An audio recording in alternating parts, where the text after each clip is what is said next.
नहीं, तुम खोयल रहती है। आज हम लोग विद्यापति एक के द्वारा रचित एक कहानी पढ़ेंगे, सॉरी कविता पढ़ेंगे, जिसका नाम है पद। विद्यापति के बारे में पहले कवि परिचय थोड़ा सा पढ़ लेते हैं। विद्यापति का जन्म 1380 में हुआ था। विद्यापति का जन्म कब हुआ था? 1380 में। और इनकी मृत्यु 1460 में हुई थी। विद्यापति का जन्म मधुबनी बिहार के बिस्पी गांव के एक ऐसे परिवार में हुआ जो विद्या और ज्ञान के लिए प्रसिद्ध था। उनके जन्मकाल के संबंध में कोई प्रमाणिक सूचना उपलब्ध नहीं है। उनके रचनाकाल और आश्रयदाता के राज्यकाल के आधार पर उनके जन्म और मृत्यु वर्ष का अनुमान किया जाता है कि भाई उन्होंने जो उनके आश्रयदाता थे, आश्रयदाता मतलब जिसके यहाँ वे रहते थे, तो उनके अनुसार ही उनका जन्म और मृत्यु का डेट निकाला गया है। 1380 में इनका जन्म हुआ और मृत्यु कब हुई? 1460 में। विद्यापति मिथिला नरेश राजा शिव सिंह के अभिन्न मित्र, राजकवि और सलाहकार थे। विद्यापति बचपन से ही अत्यंत कुशाग्र बुद्धि और तर्कशील व्यक्ति थे। साहित्य, संस्कृति, संगीत, ज्योतिष, इतिहास, दर्शन, न्याय, भूगोल आदि के वे प्रकांड पंडित थे। उन्होंने संस्कृत, अवहट यानी अपभ्रंश और मैथिली तीनों भाषाओं में रचना की, यानी कि उनको ज्ञान बहुत ज़्यादा था और वे एक भाषा में नहीं बल्कि 3 भाषाओं में रचना करते थे। इसके अतिरिक्त उन्हें और भी कई भाषाओं उपभाषाओं का ज्ञान था। वे आदिकाल और भक्तिकाल के संधि कवि कहे जा सकते हैं। मतलब आदिकाल और भक्तिकाल जब चल रहा था उसके बीच में ये अपना डेवलपमेंट कर रहे थे, बहुत सारी रचनाएं कर रहे थे। उनकी कीर्ति लीला उनकी कीर्तिलता और कीर्ति पताका जैसी रचनाओं पर दरबारी संस्कृति और अपभ्रंश काव्य परंपरा का प्रभाव है। तो उनकी पदावली के गीतों में भक्ति और श्रृंगार की गूंज है। देखिए नॉर्मल सा बात है, ये हमेशा रहते थे दरबार में, तो दरबारी कविता लिखेंगे। अब देखिए कारण क्या होता है, जैसे आप प्रेमचंद की रचना पढ़ेंगे तो उसमें ग्रामीण जीवन का चित्रण ज़्यादा किया गया है, गरीबी का चित्रण किया गया है, क्योंकि वे गरीब थे तो उनको गरीब लोग ज़्यादा दिखेंगे। जो अमीर लोग रहते हैं उनको अमीर लोग ज़्यादा दिखते हैं। तुमसे अगर पूछा जाए कि क्लास 12th का केवल लड़का जानते हो, तुम पूरा नाम बता दोगे। उसके अलावा का तुमको अगर पूछा जाए तो तुम कम बता पाओगे। क्यों भाई? क्योंकि उसके बीच में हम लोग रहते हैं, जिस बीच में हम लोग रहते हैं उस चीज़ों के बारे में ज़्यादा जानते हैं। तो ये दरबार में रहते थे तो दरबारी चीज़ों का रचना ज़्यादा किया करते थे। आगे बढ़ते हैं। विद्यापति की पदावली ही उनके यश का आधार है। वे हिंदी साहित्य के मध्यकाल के पहले ऐसे कवि हैं जिनके पदावली में जन भाषा में जन संस्कृति की अभिव्यक्ति हुई है। मिथिला क्षेत्र के लोक व्यवहार में और सांस्कृतिक अनुष्ठानों में उनके पद इतने रच बस गए हैं कि पदों की पंक्तियां अब वहाँ के मुहावरे बन गए हैं। पद लालित, मानवीय प्रेम और व्यवहारिक जीवन के विविध रंग इन पदों को मनोरम और आकर्षक बनाते हैं। राधा कृष्ण के प्रेम के माध्यम से ही लौकिक प्रेम के विभिन्न रूपों का चित्रण किया गया है। जब लोग अधिकतर प्रेम की बात करते हैं तो आप लोग सभी जानते हैं राधा कृष्ण के प्रेम की बात करते हैं, जबकि कृष्ण की शादी किससे हुई थी? रुक्मणी से हुई थी, राधा से नहीं हुई थी। और इस बात से पता चलता है कि सच्चा प्यार कभी किसी को नसीब नहीं होता है, ध्यान रखिएगा। अब आता है स्तुति पदों में विभिन्न देवी देवताओं की भक्ति, प्रकृति संबंधी पदों में प्रकृति की मनोहर छवि रचनाकार के अपूर्व कौशल, प्रतिभा और कल्पनाशीलता के परिचायक है। उनके पदों में प्रेम और सौंदर्य की अनुभूति जैसे निश्चल और प्रगाढ़ अभिव्यक्ति हुई है या अन्यत्र दुर्लभ है।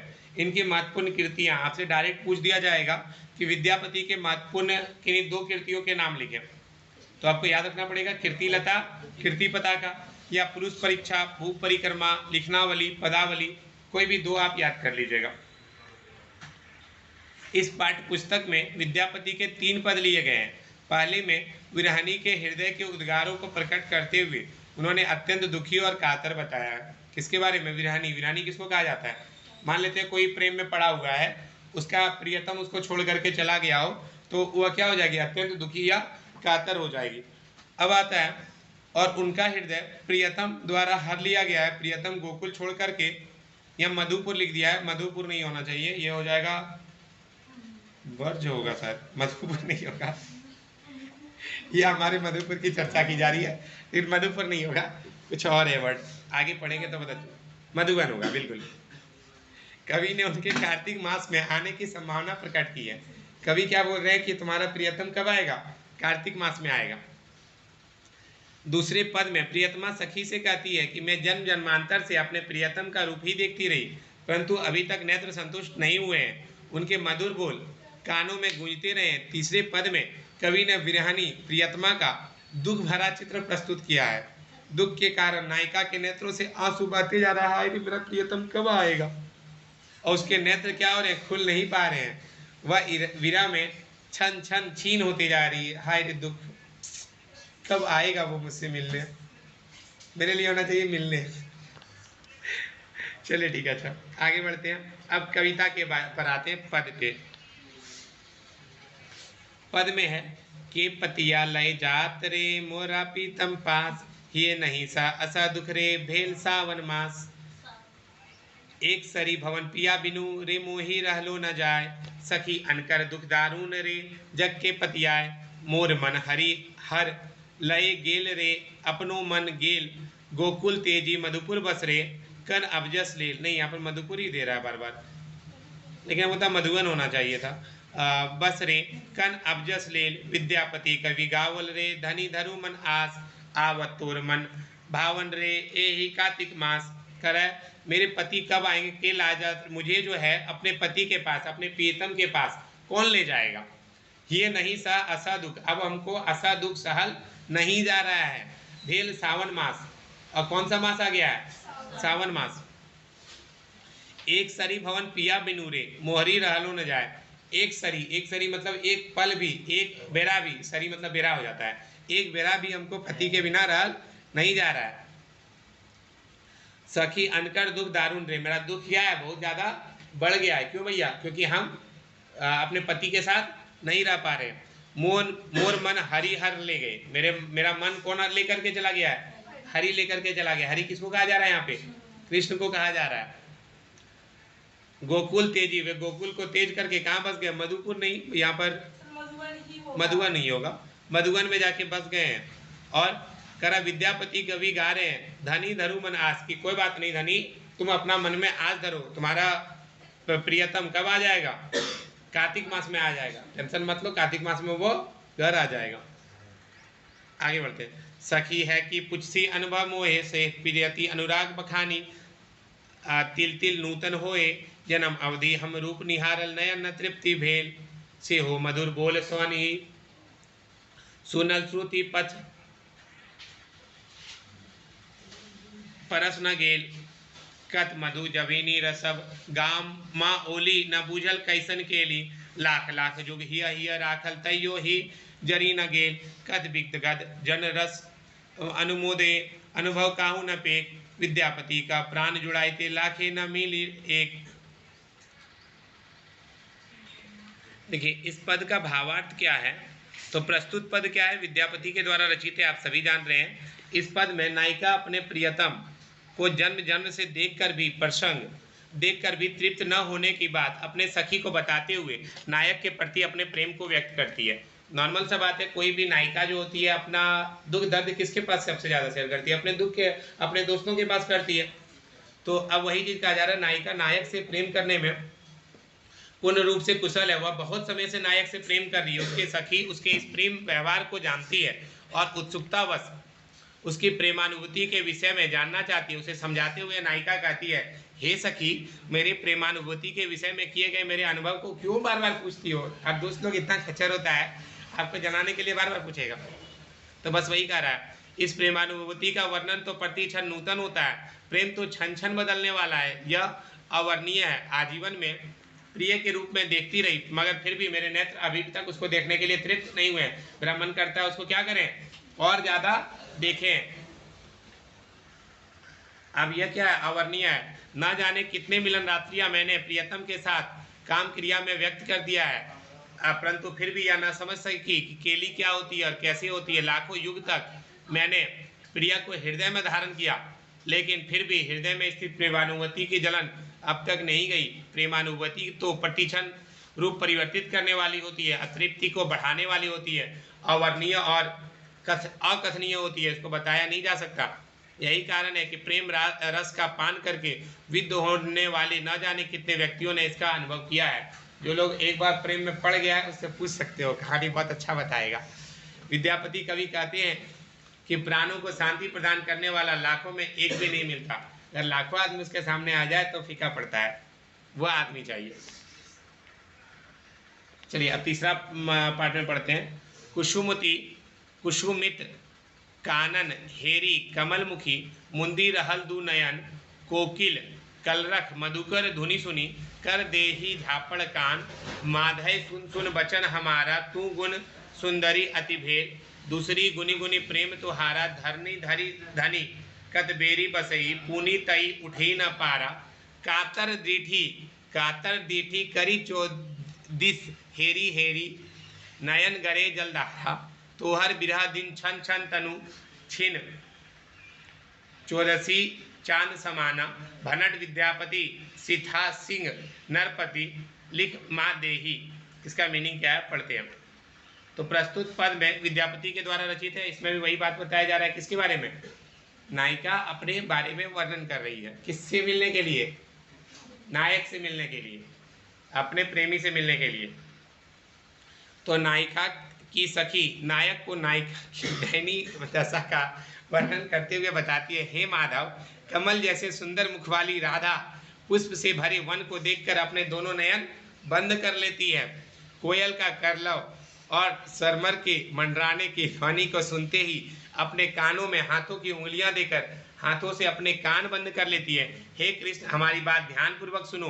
तुम्हारी वह सर्वगुण संपन्न सुंदरी तुम्हारे वियोग में अत्यंत दुर्बल हो गई है, बार बार तुम्हारे प्रेम का स्मरण करती है।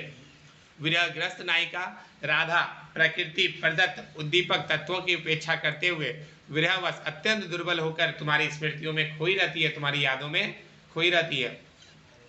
उसकी दुर्बलता का क्या कहना? वह अत्यधिक कमजोर हो चुकी है। यदि वह एक बार भूमि पर बैठ जाती है तो बेचारी फिर से उठ नहीं पाती है। उसकी स्थिति क्या हुई है? बहुत खराब हो गई है। वह तो बैठी बैठी कातरता भरी दृष्टि से चारों ओर देखती रहती है, देखती है कि तुम कहीं से आ न जाओ। वह नेत्रों से जलधारा बहाने लगती है क्योंकि तुम्हें आया हुआ न पाकर उसकी आंखों से निरंतर अश्रुधारा बहने लगती है। अब कह रहा है तुम्हारे विरह में दिन प्रतिदिन और हर क्षण उसका शरीर क्या हो रहा है? दुर्बल हो रहा है। जैसा कि चतुर्दशी का चंद्रमा होता है। चतुर्दशी का चंद्रमा क्या होता है? दिन प्रतिदिन घटते जाता है ना। तो बस वैसे ही इसका भी हो रहा है। विद्यापति कहते हैं राजा शिव सिंह जो लखीमा देवी से रमन करने वाले, उन्हें प्रसन्न करने वाले, वे राधा के इस विरह की स्थिति को भली भांति जानते हैं। क्यों भैया? क्योंकि राजा शिव सिंह और लखीमा देवी भी क्या है? दोनों प्रेम में है और एक उसको छोड़ के चल गया होगा। इसी कारण वो भी जानते हैं किसका दर्द? प्रेम में विरह का दर्द। विरह क्या होता है?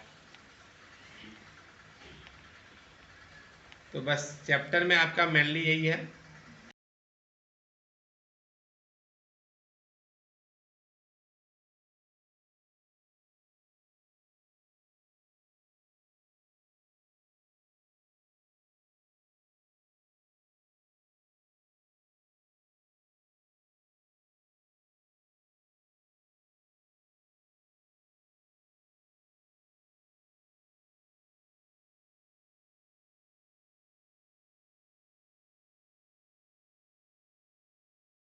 माध्यम से क्या कहना चाहते हैं कि कितनों देख लें उसको मेरा नयन तृप्ति ही नहीं होता। मन करता है एक बार यार ओकरा देख लेते हैं।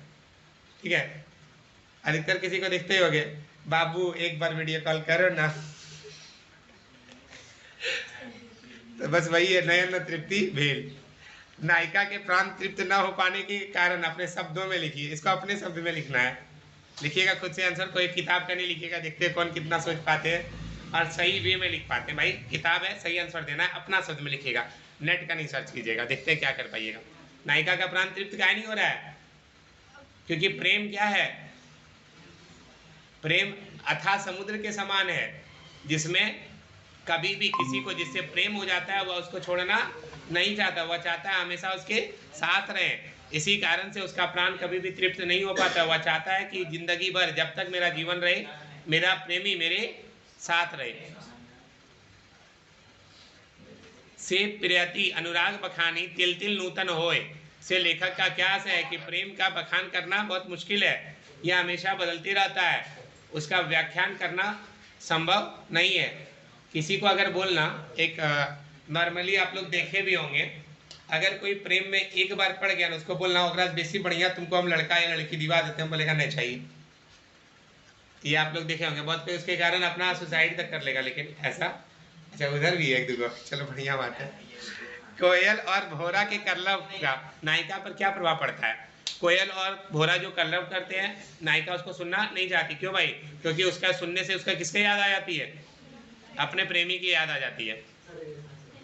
कातर दृष्टि से चारों तरफ प्रियतम को ढूंढने की मनोदशा का कवि ने किन शब्दों में व्यक्त किया है, तो उसके बारे में लिखिएगा। फिर तत्सम रूप छांटना है आपको, आशय स्पष्ट करना है। आशय वाला में पहले भी एक बार बता चुके हैं। प्रस्तुत पंक्तियां हमारे पाठ्य पुस्तक अंतरा भाग 2 से ली गई है, जिसमें कवि विद्यापति पद के माध्यम से कहना चाहते हैं कि, उसके बाद इसका भावार्थ ये आपको लिख लेना है। इस सब का आंसर सर कहाँ से लिखेंगे? तो झार अपडेट वाला से लिख लीजिए, क्वेश्चन बैंक भेज दे रहे हैं ग्रुप में अभी।